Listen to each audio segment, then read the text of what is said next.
Hey guys, so today's book review is going to be on The Joy Luck Club by Amy Tan. That's this one.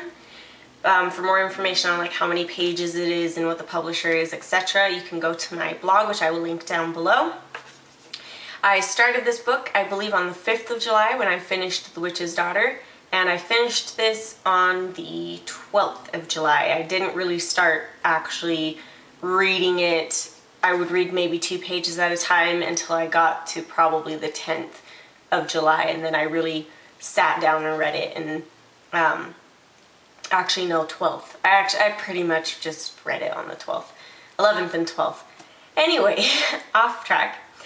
So this is a story set in the 1950s, 1940s, that era, in both China and San Francisco. It revolves around a group of Chinese mothers who they immigrated to San Francisco, wanted to raise their daughters American but still holding on to some of their traditional Chinese ways.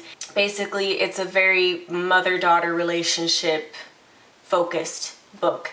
So it opens up with us being introduced to what the Joy Luck Club is. It's basically these families getting together to play mahjong. I think that's how you pronounce it. I don't want to butcher it, so sorry if I say it wrong. But yeah, I'm not going to say it again. Playing that game and developing relationships with each other, basically. There are 8 main characters. There's mother, daughter, mother, daughter, mother, daughter, mother. You get the idea. So I'm going to try and pronounce these as best as I can, but if I butcher the pronunciations a little bit, then please forgive me. I don't speak Chinese. And if you do speak Chinese and you do know how to say these names properly, then try and leave that for me in the description box below, and then I will save that in my memory for when I do the book and movie review, because I'm not going to discuss that in this one. So the mothers' names are Su Yuan Wu, An Mei Su, Lindo Zhong, and Yingying St. Clair. And then the daughters' names are Jing Mei Wu, Rose Su Jordan, Waverly Zhong, and Lena St. Clair. The main character of these are all main characters of themselves, of their own. These are all main characters, but Jingmei Jun Wu is the most main character, I guess. This revolves mostly around her. We are introduced to the story where we find out that her mother dies. That's known from the beginning, so that's Su Yuan Wu. And we sort of start to delve into the past a lot. This book is very, very focused on the past as well. There are 4 main parts to the book, and each of those 4 main parts has 4 chapters. Each character, minus Jingmei and minus her mother Su Yuan. Su Yuan doesn't have any chapters in this because she's dead, and Jingmei has a chapter in each part. All of the other characters have 2 chapters in the whole book. So very, very cool the way that it's set out. I really, really like that you don't only know the daughter's perspective, you do get to hear the mother's perspective as well, and I think that that's a very important aspect because it's often overlooked in main characters these days.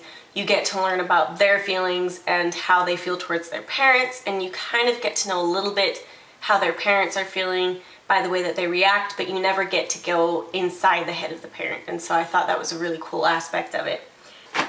For the writing style, this book was just amazing. It had the ability to just transport you back to these places in China that these mothers grew up in. It was fantastic and just so descriptive and poetic, and it just painted a picture of China that I've never seen before. I've never been to China either, so it was really interesting to be able to hear these things being described and sort of be able to picture it. It was so beautiful and so beautifully written. There were a lot of different Chinese sayings and stories and things that kind of reminded me of Aesop's fables and little lessons that, oh, if you are greedy, then, you know, such and such will happen, and all these weird morals that they have.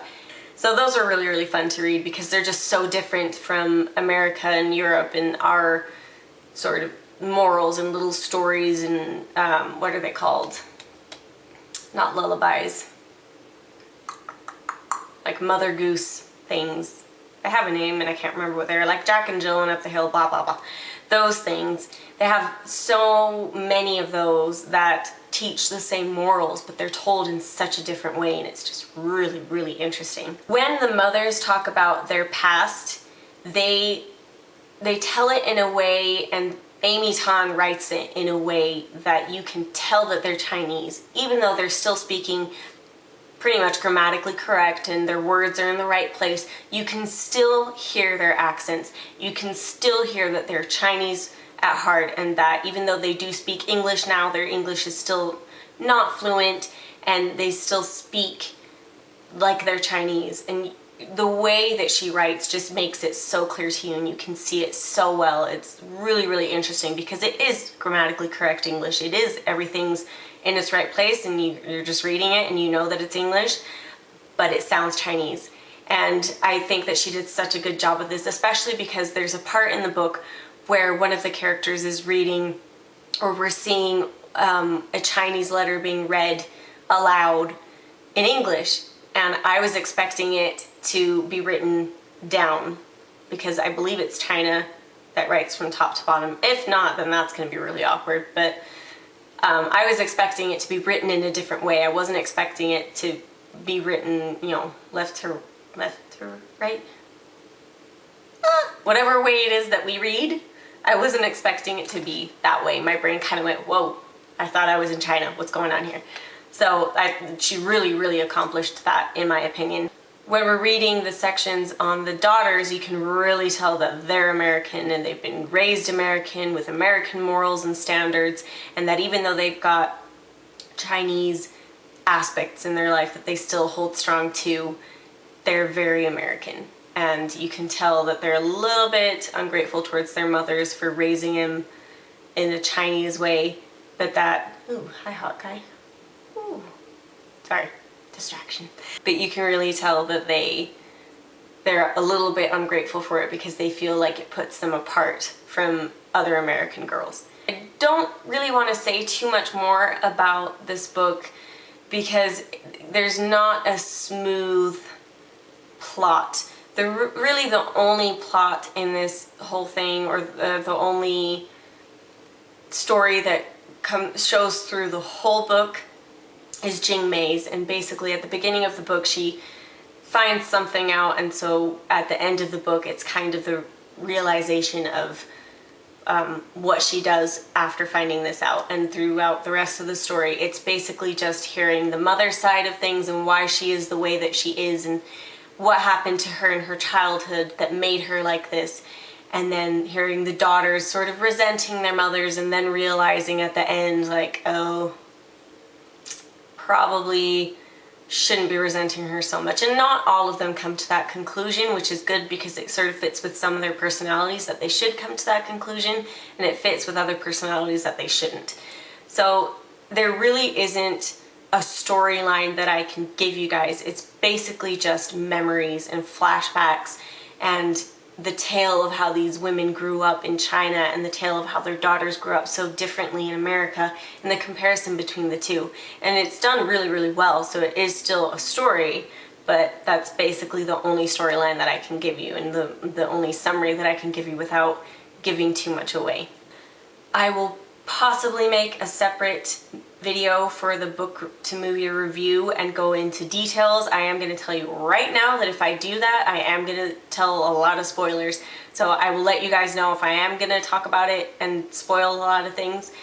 But if I do make a book to movie review, it's pretty likely that I'm going to be giving a lot of spoilers. So be warned that that is the case. I'll try not to, but we'll see.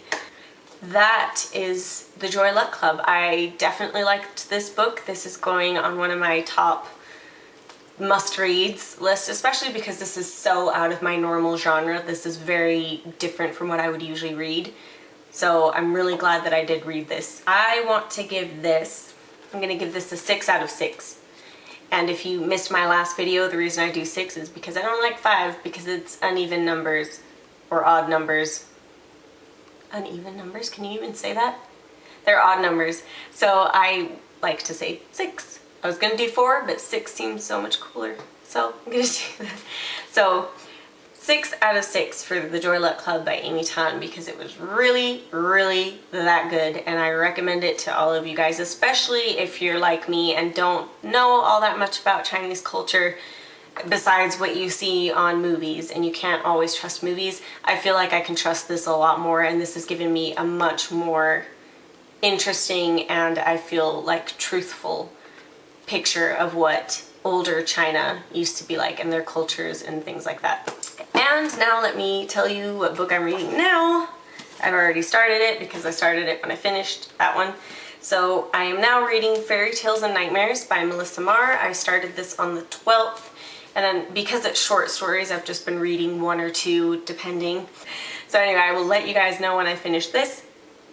I may go ahead and start the Fellowship of the Ring.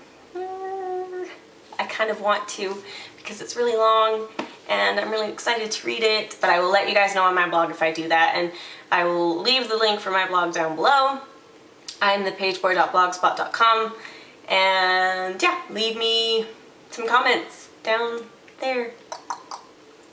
Tell me what you guys think of, if you've read this, tell me what you think about it, and if you read the Joy Luck Club, tell me what you tell me what you think about that too, or thought about that too. I don't know. I have low blood sugar. I need some food now. Wow, that moved everything. Oh, I reorganized my room, which doesn't really matter because you never saw what it looked like before. But I reorganized it, and so this is probably going to be where I'm going to film from now on. So, yay! Is that a hummingbird? No, that's a butterfly. Is it? What is that? That's a butterfly. I need food, people. Okay, bye guys. Happy reading. Oh, I know I'm gonna be reading. It's gonna be happy because reading makes me happy. Bye.